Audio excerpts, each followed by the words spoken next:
Like, having a pet is incredibly good for mental health. Cats or dogs or most pets are very good therapy animals. So if you are feeling down, if you don't know what to do to feel better, and you're considering taking a pet, I really recommend you to do so. Of course, there are reasons why you would not do that, because if you don't feel capable of taking care of the pet, then that's a very valid reason, and I would never recommend anyone to have a pet that they are not able to take care of, because the pet really needs whatever species it is, it really needs good care, like it deserves to be well. But if you're considering it, and if you just are able to take care of it, go for it. So I will definitely go for it here in this game. Become a cat owner. You could use the companionship. Take the cat knowing full well that you can take great care of it. You don't know that.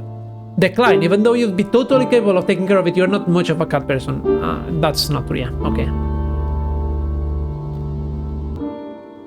You accept the offer of a kitten, oh kitty, and hang up shortly after making arrangements for when your coworker can drop her off tonight. After hanging up, you worry about if you have suddenly taken on a responsibility that you cannot handle, and hope you don't make a small animal suffer for it. You're not entirely sure what to expect, and you spend the rest of the afternoon researching cat care online and trying to think of a name. The evening rolls around, and you hear a knock at your door, startling you out of reading Wikipedia entirely too hard. You take possession of a small, terrified black and white kitten in a carrier, along with everything you need to start taking care of her.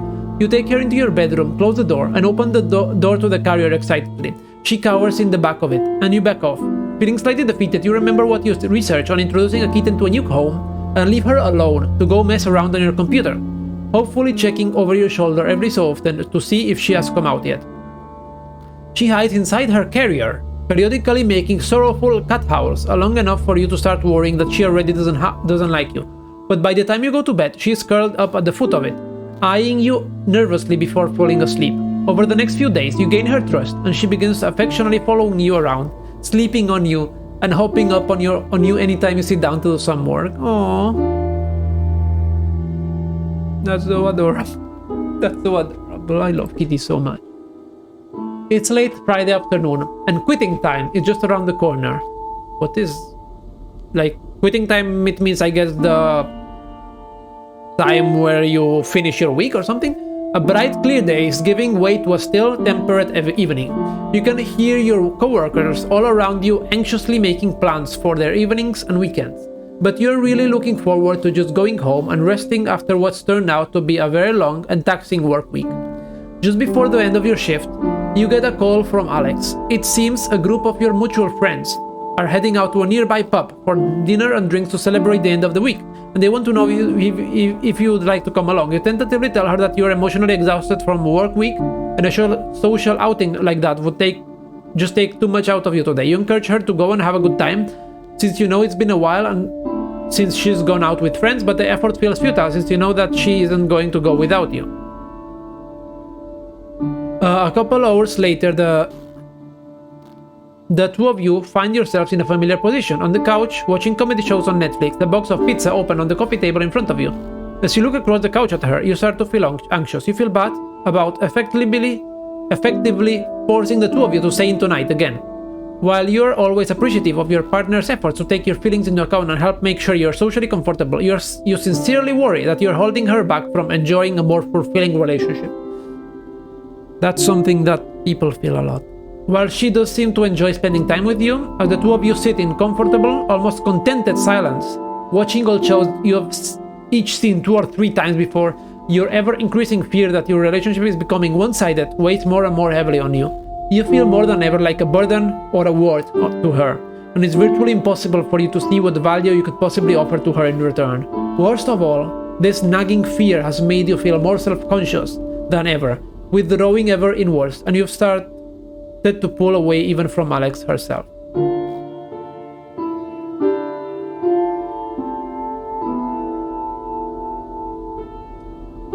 You cannot even talk to her about that. You feel so bad that you can't even like tell her what you're feeling.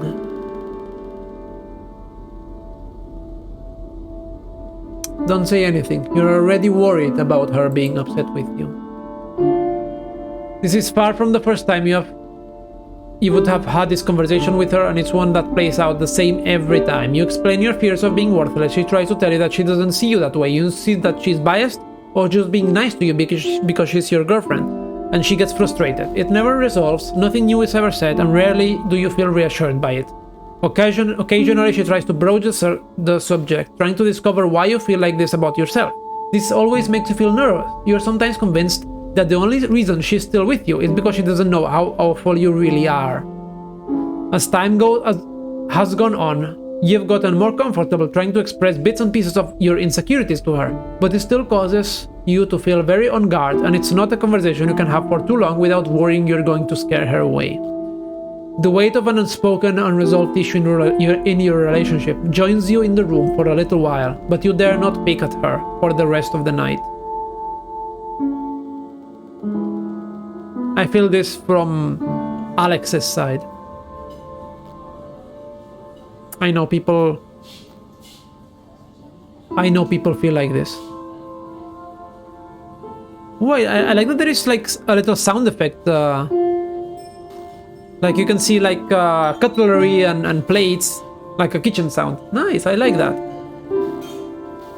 It's a breezy Sunday afternoon. You have allowed Amanda, an old friend from school that is in town for the weekend, to talk you into leaving the house for a coffee and catch up. You meet her in a small cafe and talk about what you've been up to since you have last seen each other, and you can't help but feel like they're a lot more accomplished and interesting than you are, while listening to them talk about their life after school. When it's your turn to brief them on your activities, you feel anxious and ashamed and give a very abbreviated version. You try to talk about your job as little as possible, and you feel incredibly boring while you describe it, despite her expressing sincere interest in you and your life.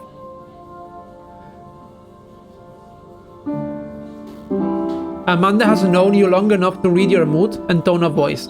She leans in to ask a question while gently touching your hand. A look of genuine concern on her face. What's wrong? Do you insist that nothing is wrong and change the subject? Defensively ask what she means by that. Notice that your hands are shaking. I will do this one because, I don't know, maybe it will make her, like, reassure her?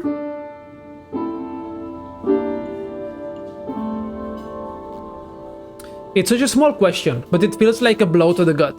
You surprise yourself when you realize that your tightly clenched fists are now beginning to shake slightly. Despite your best efforts, you feel tears begin to sting at your eyes. You try to disguise this by tilting your head up and praying that they will suck back in. She suggests that you two get out of there, and you feel mortified. She offers to go back to your apartment with you, but the two of you end up talking in her car for 2 hours as the words just pour forth from you. Amanda seems unsure of what to say at times, but she listens and rubs your back as you sob and talk. She asks if you have gone to a doctor about this, and you admit that you haven't. She mentions that her mother is seeing a very good therapist in town, and offers to ask her about it. You're not thrilled about the idea of going to a therapist, and even less thrilled that Amanda might be telling someone about your problems, but she persists and tells you she will email the doctor's contact information later in the week. Amanda is a friend that we all need in our lives. Amanda is a friend we all need in our lives. I will just leave it at that. Like, I have been this person to some people, or I hope at least, like, or like half this person. I have convinced a friend to go to a therapist once. It hasn't worked more than that, but I always try to listen to people, but like it makes me feel really like moved, it makes me feel really moved that Amanda made us us open up. It's really good. It's a glaringly sunny Monday, and one of the few days that your brother Malcolm is in town and free long enough for you two to actually see each other. You have a dental appointment that day, but you make plans for him to pick you up afterward. Your appointment takes a little longer than expected, because your dentist tells you that you have started grinding your teeth in your sleep to a worrying degree. Given how nearly everything in your life has been feeling enormous and stressful lately, this doesn't come as a surprise to you. He suggests that you try to reduce your stress levels and fits you for a night guard. It feels awkward and too big for your mouth, and you feel embarrassed looking at your puffed out face in the mirror with it in. You finish up the appointment in a hurry and leave about half an hour overdue for meeting your always punctual brother in the parking lot. You finish up as quickly as possible and leave the building to scan the parking lot for your brother's car, but you don't see his old Civic anywhere. You pass by a blue Camaro and jump as it beeps at you, causing you to jump in surprise. It takes you a moment to realize it, but it's Malcolm in the driver's seat. You hop in the passenger seat and compliment him on his new ride, and he mentions that it's a perk of a promotion that he's recently obtained at work. It's so hard to see everyone around us like, I don't know, get somewhere in life while we don't. I feel that. He starts telling you about how much more money he's making, how his career is really taking off, and how he's starting to look at houses with his wife soon. You clutch the bag containing the night guard in your hand and feel yourself clench your teeth as you think of your crummy apartment and how long it's been since you have been able to take a day off work without having to worry about making ends meet. He's only 2 years older than you, but it feels like he's eons ahead of you in every other aspect of your lives. So, how did your appointment go? Did you get drilled full of holes or what? A sense of shame creeps on you. Tell him about your tooth grinding problem, but not the stress causing it. The dentist said, like, why would it be? Why would you grind your teeth if it's not for stress? Like, I knew Malcolm would realize that. The dentist said, I'm apparently grinding my teeth too much when I sleep. Oh, Malcolm replies, been stressed out lately, kiddo? Deciding that you don't really want to go into it, you tell him that you don't think that's the case and it's probably just a random thing. He doesn't pry farther and instead begins reminiscing with you about the time you chipped a baby tooth because he accidentally knocked you over once. You go out for dinner and catch up on things, but you still feel somewhat distracted by the gnawing anxiety in the back of your mind. Though you enjoy your brother's company, you still feel like you want nothing more than to go home and hide from the world tonight. It becomes hard for you to try to stop all your horrible feelings down and go emotionless when someone like the dentist can see a fraction of what goes inside your head. It leaves you feeling embarrassed and weak, and you hate yourself for feeling that way.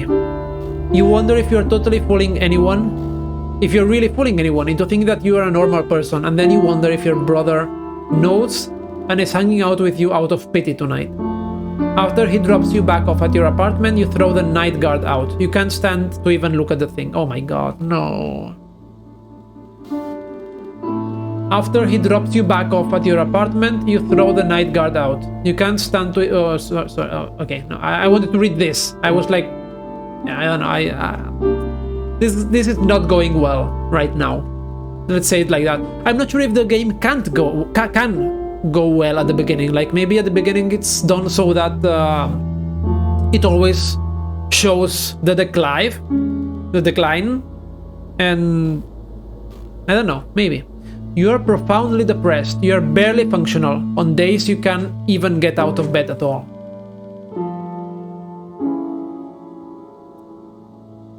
Whew. 1 second, I will check. It's a dry Sunday morning. You grab your morning coffee and scoot your rapidly growing kitten out of your office chair, and despite her protest, sit down at your desk to check your email. A new message pops up in your inbox almost as soon as you do. It's from Amanda, and you remember your meeting in a cafe and awkwardly bringing up your feelings to her.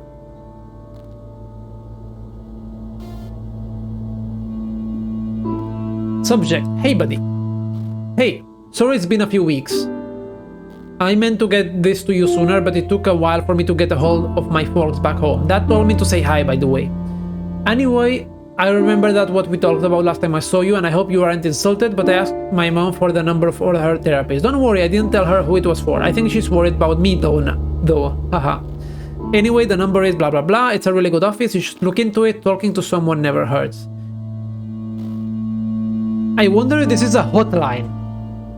I wonder if this number like actually exists and is some kind of like helpline if you're depressed or something.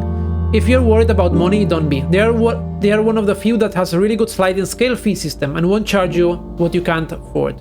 I hope you're feeling better. It was really nice to see you again. Amanda. It's really early enough that you could call.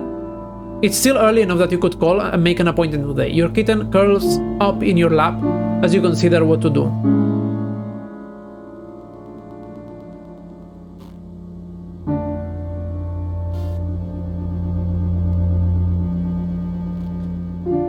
Try your luck and call the number, even though the mere thought of talking to someone makes you anxious. She cared enough to send it to you after all.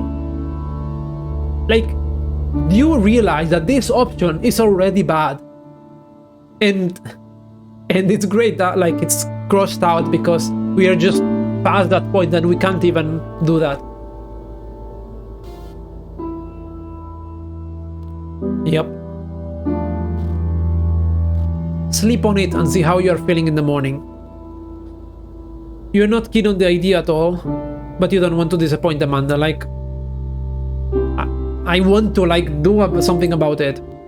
The thought of picking up the phone and calling someone about this right now is overwhelming. Sure, you're having a hard time lately and have motivation issues, but are you really in need of therapy?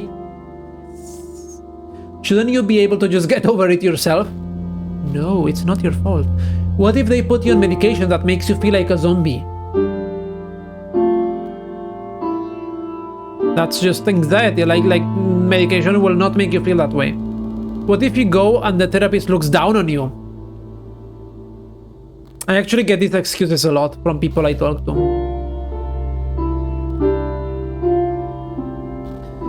I mean, if it's a good therapist, he obviously will not. Like, there is always a chance that the therapist will be bad and will do that, but I think if Amanda recommended him, I don't think that will be the case. What will Alex think about this? It will make her realize what the real issue is. It will maybe help her understand you. Trying to think about all these things at once makes it feel like a very big deal, and you decide to take your time to think on it. The rest of the day passes quickly, and that night you have a hard time trying to sleep because your brain is too busy thinking about all these things and imagining all of the ways it could go horribly wrong. The next morning you check your email again with blurry eyes and a mewing kitten. Oh, Amanda's email is still there, seemingly waiting for you. You're no more decided than you were yesterday. What now? Call after wrestling with it for a few minutes longer. Yes! You read through Amanda's email 2 or 3 times, then sit and stare at your computer for a while. While the memory of that uncomfortable conversation makes you feel newly embarrassed and self-conscious, part of you is also encouraged by the fact that she cared enough to get back to you at all. Exactly! Amanda is a really good friend. She knows what's best for you. Sitting in front of your computer, you start to question things like whether or not Amanda sent you this number out of pity, or perhaps some sense of obligation after having listened to you. You question her motives and the validity of her concern, and whether or not you think seeing a therapist would ever even be helpful. Yet almost unconsciously, you reach for your phone, and before you realize what's happening, you're listening to the therapist's line ring. Before you can bring yourself to hang up, you're listening to the slightly clinical but not unpleasant voice of the receptionist. Ask how she can help you. I'd like to make an appointment with the doctor. You manage to stammer out. It's really hard to talk when you are doing something like that. The conversation is quick and not nearly as unpleasant as you were fearing. It was very unpleasant anyways, and quicker than you can say. Freudian slip? Oh my god, I cannot pronounce. Freud? Yeah, Freudian slip. You have scheduled an appointment. Quicker than you realize, appointment day rolls around.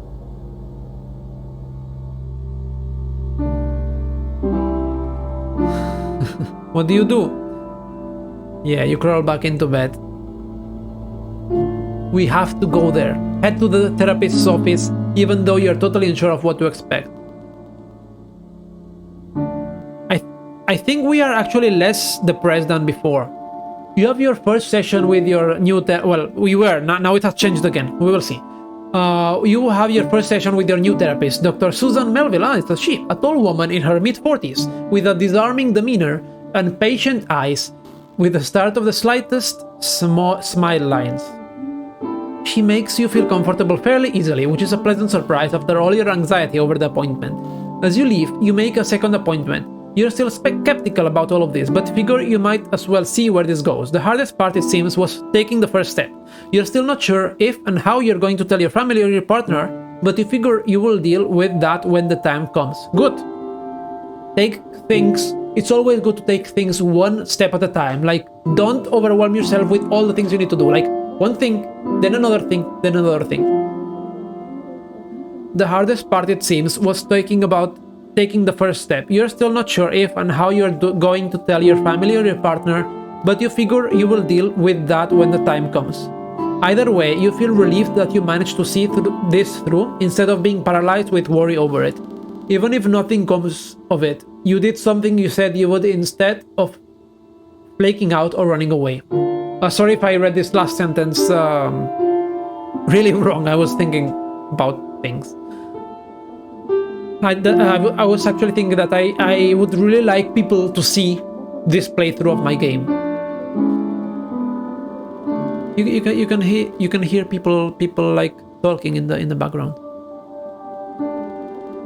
I would really like people to see this playthrough because I think this game can, as they say, like, can make people see what depression feels like, and also can make depressed people feel that they are not alone and that it's a normal thing, that is not their fault. You're emotionally exhausted when you get home and collapse into bed. You sleep better that night than you have in a week. And you're not sure if it's because you were so tired when you got home or if it's because of the therapist. You're very depressed. You spend a large amount of time sleeping, hating yourself, and have very little energy and motivation. It has improved. This actually has improved. You have spent some time on a therapist's couch. You are having difficulty finding the motivation to continue going to your sessions. You are not currently taking medication for depression. Making progress, making important progress, and that's really important to realize it. Like, one step at a time. You need to get things better slowly. It is early on a Wednesday morning. Lately, you've developed a nasty habit of waking up 10 or 20 minutes before your alarm rings. And unfortunately, today is no exception. You lay in bed, each minute ticking closer and closer to wake-up time, and passing on a swelling wave of ever-encroaching dread. Sooner than you would like, your alarm blares with caustic inevitability. You frantically pound the snooze button, and then retreat under your blankets as if the warmth of your comforter can shield you from the passage of time. You almost always have difficulty rising from bed, but today that simple task seems nothing short of Herculean. After several snooze cycles, you decide that you just can't deal with work today. You're incapable of even rousing yourself from bed, let alone going to work and having to force yourself through a work day. Not to mention you have snoozed so many times that it would be impossible to make it on time now anyways.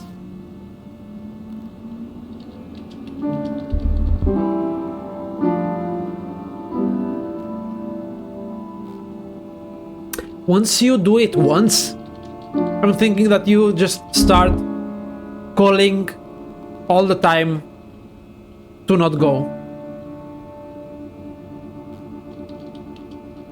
Heading to work, at least you can leave early if it gets too unbearable. Like, you arrive late, it's okay, but like, if you feel bad, you just tell him like you feel bad. In spite of the fact that your body is actively fighting you literally every step of the way, you somehow manage to drag yourself out of bed and make your way into work. Like, this only shows how strong people are who manage this. This is literally what people feel when they when they have to deal with these kind of things. Oh wait, because I switched apps,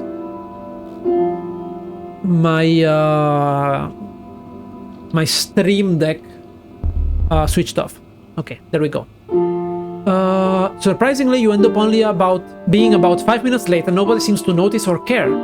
Though when you woke up, the simple act of being even physically present at your job seemed like an impossibility. You're surprised at your own ability to push on through the day. While you are far from enjoying, or indeed even really coping with the dullness of your job today, you seem to have slipped into a trance-like state of automation, and time is nevertheless passing. Eventually the end of the day rolls around and you head home, utterly exhausted, but at the same time almost proud of yourself for having stuck it out. Yes! Like, it's really hard to make the first step, but it just gets better. Okay, this makes me really moved. Like, I really like this progress, and it's really, this game is overall really moving. What happens if I stay there? I think this might be even better, because I'm blocking like this. But then again, if I am there, I don't almost block it either, so it's fine. Okay. It's 2 AM on a Sunday and you have work in the morning. You roll over to see the sickly green glow of the time displayed on your LED alarm clock and let out an exasperated sigh. You have been trying to fall asleep for over 3 hours now, to no avail. Every time your head hits the pillow, you are overcome with anxious thoughts that wrap themselves around each other. Worries about your job lead to worries about your future, lead to worries about your very identity, and you're unable to shake them off long enough to doze off. Your eyes won't even stay shut as your mind races through imagined scenarios going horribly wrong, which you promptly attribute to your general worthlessness. It's not your fault that you feel this way. Your thoughts run too fast for you to come to a satisfying conclusion on any one of them. Your room is completely silent, but the silence has given way to a loud, static noise rattling around inside your head. Your heart beats loudly, and you worry it's beating a little too fast. You worry that if you focus too strongly on your racing heart, you will freak yourself out hard enough that you have a heart attack. You have to be awake for work in a mere 8 hours, and you know that your work is so much worse on only a few hours sleep. What do you do? I can't do anything else.